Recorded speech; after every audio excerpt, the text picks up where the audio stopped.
Hello. Okay, so here we are with technical problems again. So bear with me. Hopefully this time it works.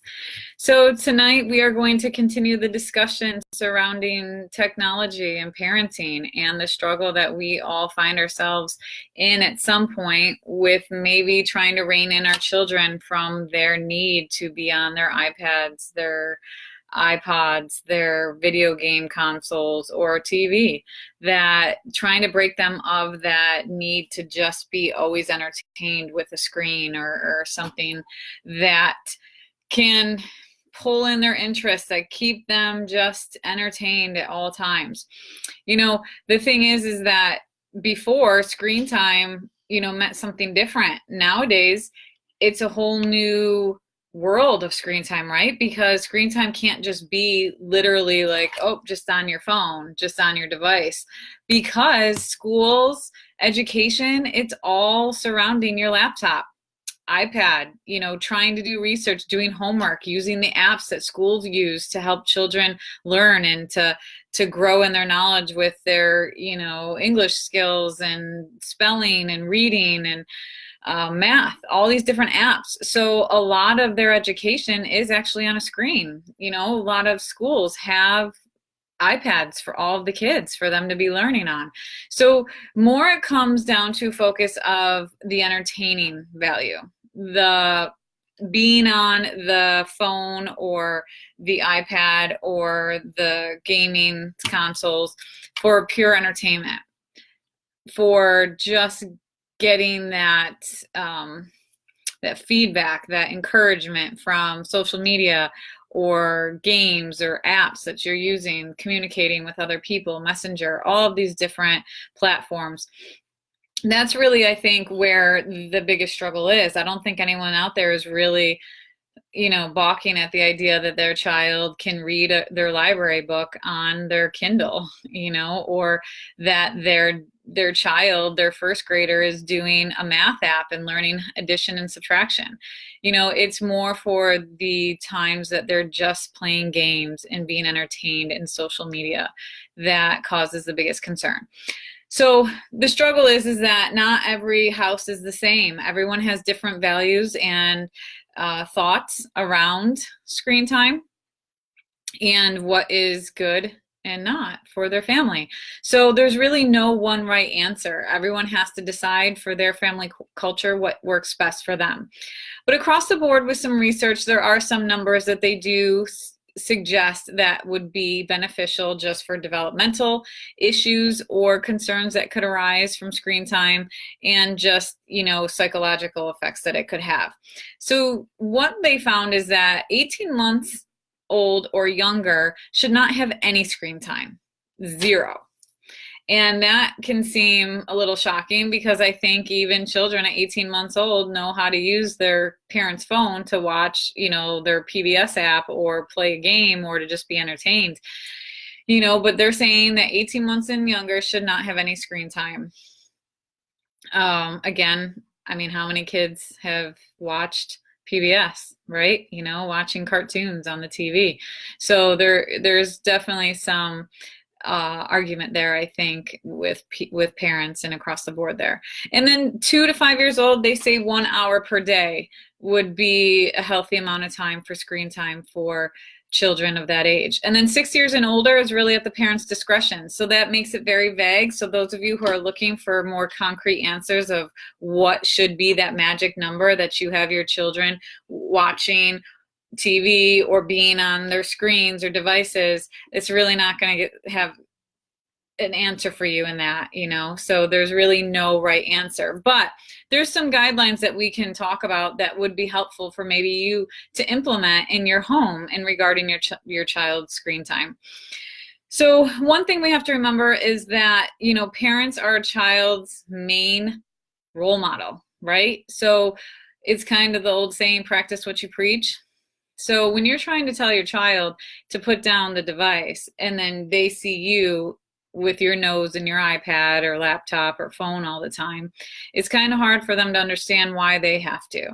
And again, not to say that, well, you have to do everything you tell your child to do, but it makes it a little bit more understanding of what you're trying to teach them, and having self-control, and having time for, entertainment, and time of, putting it down. So for us to model that. Last week I talked about how there can be some times that you designate within your family that the screens all go away. So whether that's, family dinner time, whether that's time after dinner and you're doing something collectively as a family where it doesn't involve any kind of screens, it's more of that participation, that hands-on, that conversation that you can try and create within the dynamics of your family without anybody having, their nose in their phone. So just trying to maybe set some examples of being able to put it down, maybe pick up a book instead, play a game, do something that can encourage other parts of their brain to be stimulated. As I mentioned last week, a lot of the trouble is that these games and social media and all of that are creating such a constant stimulus for even us as adults that it gets addictive, and it is constantly just firing in our brain, like all of these like stimulus coming at us, and making us feel like we're just continually being energized or distracted by something. So when you go to just play a board game or play outside for kids, sometimes that can be very boring. So it can definitely hinder their ability of imagination, creativity, and just being able to play on their own without being constantly stimulated. So another rule of thumb that could be helpful is no any devices in bedrooms. So at least when your children go to bed, they are not on their devices. This is especially important for teens. This can also be especially difficult for teens, finding that line of autonomy and control between your teen and yourself. But taking away their device, having a rule that maybe it charges downstairs or in the living room, whatever your house setup is, where it's not in their room and they're not tempted to go on it. I think that another way to have some kind of rules and healthy boundaries around technology is that whenever your children are on the computer or any device that they can scroll the internet, that it's somewhere that it's in an open area in your home, that they're not left to being able to go somewhere in not necessarily secret, but somewhere where you don't have eyes on what they're looking and what they're searching. It could be completely innocent what they stumble upon. I know that my children, they know how to go on YouTube, and you can mistakenly type something and find a lot of really inappropriate videos that they watch without even knowing what they're going to be watching. So it's important that we can see what it is that they are searching on the internet and such. So, just a little facts about some screen time and how it's increased progressively over the years. So there are studies out there from 2013 to 2017, the average time that kids were using screens was 15 minutes to now 48 minutes. Okay, tweens, so that 11, 12 age, their average now 4 hours and 36 minutes a day on screens. And then teens, 6 hours and 40 minutes a day on screens. That is a large part of the day. And again, there's a struggle because our world is so technology now. They learn on technology. They're encouraged at school to be on computers and laptops and iPads. So, just trying to find that balance. So in order to maybe set that rule and boundary in your house, there's just 4 guidelines that I just want to leave you with tonight. The first one is set clear limits. Okay, so be very clear in the limits and the boundaries that you want to place. If you want to have no screens, no devices at dinner, make sure it's clear. Dinner time, no devices. If there's a certain time of night that everything shuts down, then make it very clear. Second, teach them to prioritize. Teach your children to prioritize their time. So, for instance, maybe you allow them to go on their device on school days, but they need to get their homework done, practice, whether it's sports, instruments, whatever it might be, that they get that all done, and whatever other chores or anything you have them to do, and then they can go on their devices.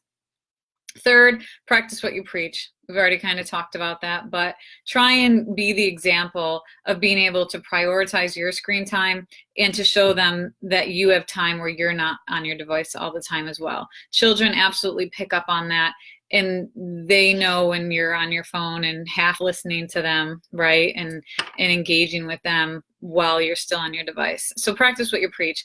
And lastly, enforce it. Okay, this is going to be a big topic throughout this parenting series, is enforcing the rules, because I think where it really is the biggest downfall for parents is that they'll set these rules, they'll set boundaries in place, but then they don't enforce it.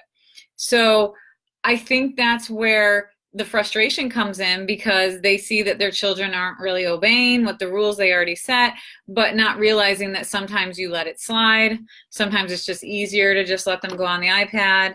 Sometimes it's just, you know, you're running out the door or you're doing something and you don't enforce a rule that you've clearly set prior. Right? So that is where the breakdown happens, I think, with just obedience and discipline with children and trying to set those rules and boundaries. So really enforce it.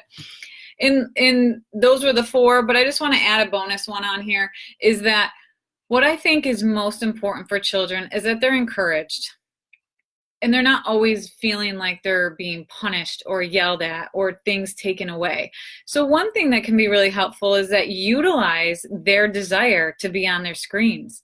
Utilize their need and want to be using their phones or their iPads or any other devices by encouraging them to do things that are healthy or productive. So whether they're school age kids and you're like, hey, you know, if you read or, you know, you do something productive, you do this chore, then you get such and such time, you know, to be on your device. So that it's like a reward. It's something they can earn. It's something that they feel like they have control over, that you're encouraging them to do something productive and healthy for them, and then they're rewarded by screen time, rather than maybe punishing and saying, oh, you did this, you've lost screen time. Not that you can't punish. I think you could use both. But I think that the productivity and the outcome you get with a child with doing the positive reinforcement is so much stronger than the punishment and the taking away. So I hope that was helpful. It's definitely a battle out there. You are not alone. Like I said, you know, almost every person that I talk to professionally and personally has this struggle in some shape or form.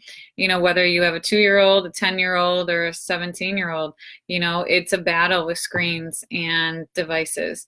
So it's just trying to understand, what is the culture of your family? What is acceptable and not for you? What do you feel is a healthy amount of time and good for your child?